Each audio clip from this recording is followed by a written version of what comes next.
Bom dia, boa tarde, boa noite, boa madrugada. Eu sou o professor Gustavo Oliveira, aqui do Percursos, e hoje nós vamos divulgar um gabarito extraoficial das questões da prova do Tribunal Regional do Trabalho, da 10ª região, a última prova do TRT, realizada no domingo passado. Então, só relembrando, é um gabarito extraoficial. Tudo bem? Então vamos lá, bota no slide aí nossa primeira questão. Olha lá, no dia 3/2/2013, questão número 1.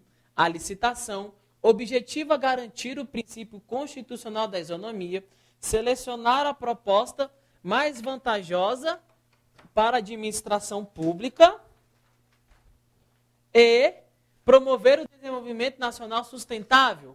Certo ou errado? Certinho. São os 3 princípios da licitação, que é o quê? Buscar a isonomia, selecionar a proposta mais vantajosa e o mais novo objetivo, promover o desenvolvimento nacional sustentável. Agora vamos lá, questão número 2.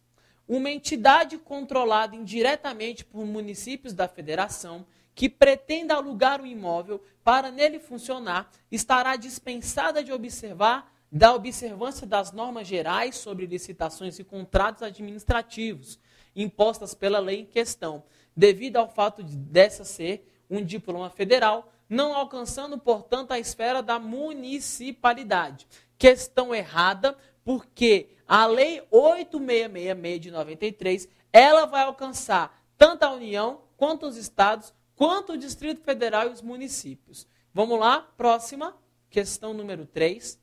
Em razão da característica da autoexecutoriedade, a cobrança de multa aplicada pela administração não necessita da intervenção do Poder Judiciário, mesmo no caso do seu não pagamento. Questão errada, por quê? Porque a exceção da autoexecutoriedade é a cobrança de multa, porque a regra é que a administração não precisa da autorização prévia do Poder Judiciário para agir. Mas, se o particular não quiser cobrar multa, aonde que a administração ela vai ter que cobrar essa multa do particular?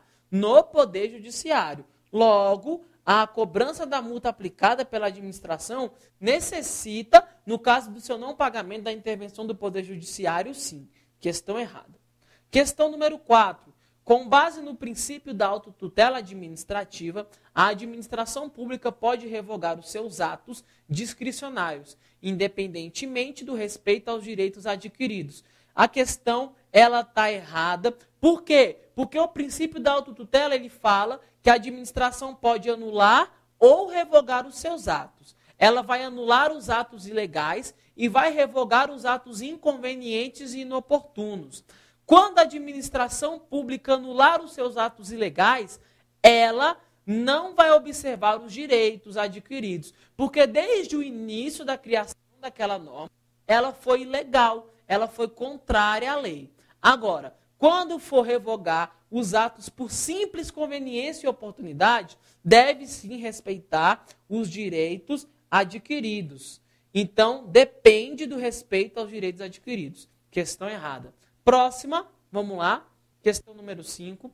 A administração está obrigada a divulgar informações a respeito dos seus atos administrativos, ressalvadas aquelas cujo sigilo seja imprescindível à segurança da sociedade e do Estado e à proteção da intimidade das pessoas. Essa questão está errada porque a segurança da sociedade e do Estado e a proteção da intimidade das pessoas, elas são exceções do princípio constitucional da publicidade. Então, a regra é que os atos sejam públicos. Mas, quando falar de intimidade das pessoas e segurança nacional, segurança da sociedade e do Estado, eles serão sigilosos.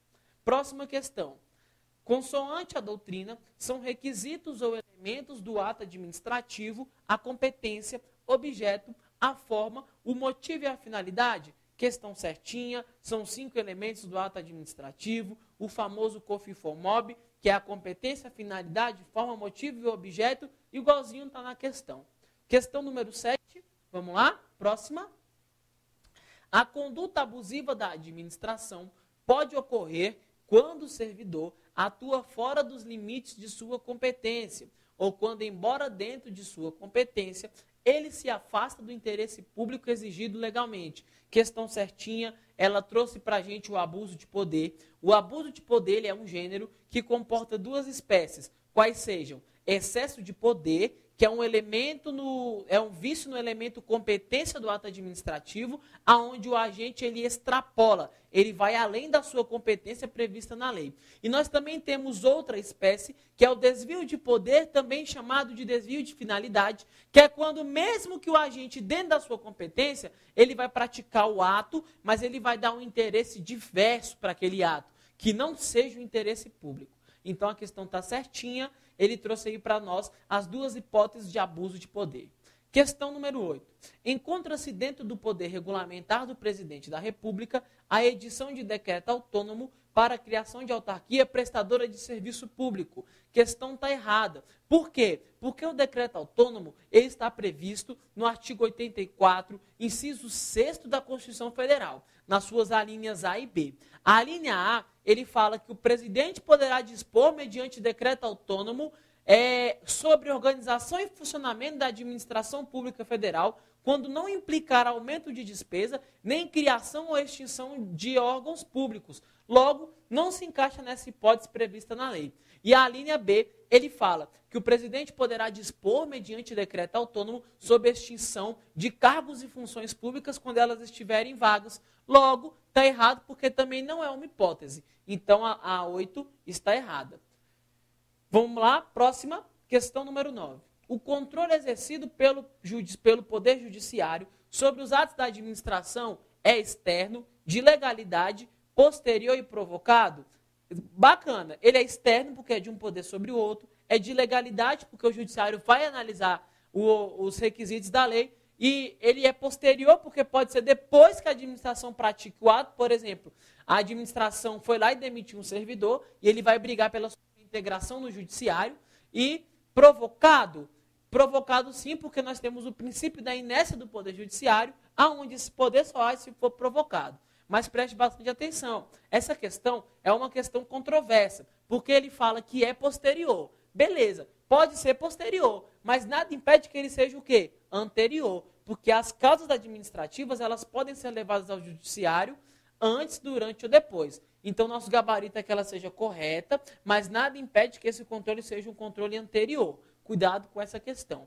Questão número 10.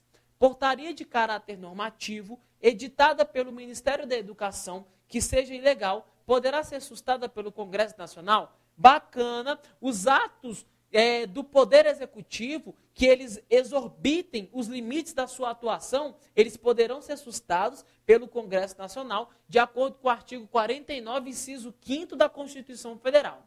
Questão número 11. As sociedades de economia mista não estão sujeitas ao controle externo realizado pelos respectivos tribunais de contas. Errado, porque as empresas estatais, tanto a sociedade de economia mista quanto as empresas estatais, submetem-se ao controle do Tribunal de Contas. Vamos lá, próxima, questão número 12. Pessoa jurídica de direito privado pode ser concessionária de serviço público, mas deve responder objetivamente pelos danos que seus agentes nessa qualidade causarem a terceiros. Bacana, a responsabilidade será objetiva, tanto para terceiro usuário, quanto para terceiro não usuário do serviço público prestado. Questão número 13. Empresas públicas são pessoas jurídicas de direito privado, está certa. Integrantes da administração indireta do Estado, até aí está certa também.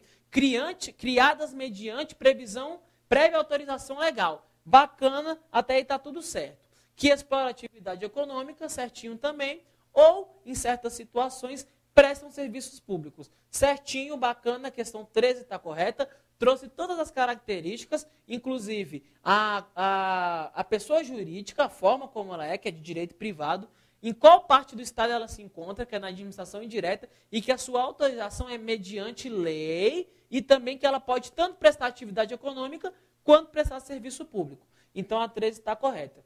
Para fechar, essa frasezinha aí, para você que ralou, que estudou e que sonha com seu cargo público. Deus quer, o homem sonha, a obra nasce. De Fernando Pessoa.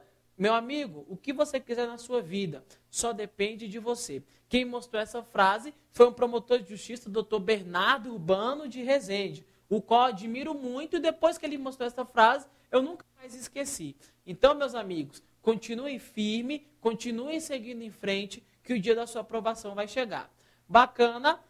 Te esperamos aqui no nosso site do Percursos para que você acompanhe nossos cursos de resolução de exercícios, nossos cursos teóricos. Aqui você pode comprar o pacote completo ou você pode montar o seu curso por matéria. Você que não tem tempo, você pode assistir a teoria nos momentos que lhe for mais conveniente, pode assistir do seu computador, no seu iPad, porque eles têm um formato digital. Você também, que já está estudando faz um tempo, pode comprar só o curso de resolução de questões. Enfim, nós temos várias ferramentas à sua disposição para te auxiliar nesse seu novo jeito de estudar. Esse jeito que se adequa à sua vida corrida, porque a vida de concurseiro não é fácil. E nós também temos uma outra característica. Os nossos cursos são acessíveis e você pode comparar os preços com os outros preços de mercado. Como é que o nosso curso ele sai mais em conta do que a maioria dos cursos. Bacana? Obrigado pela atenção e uma boa sorte.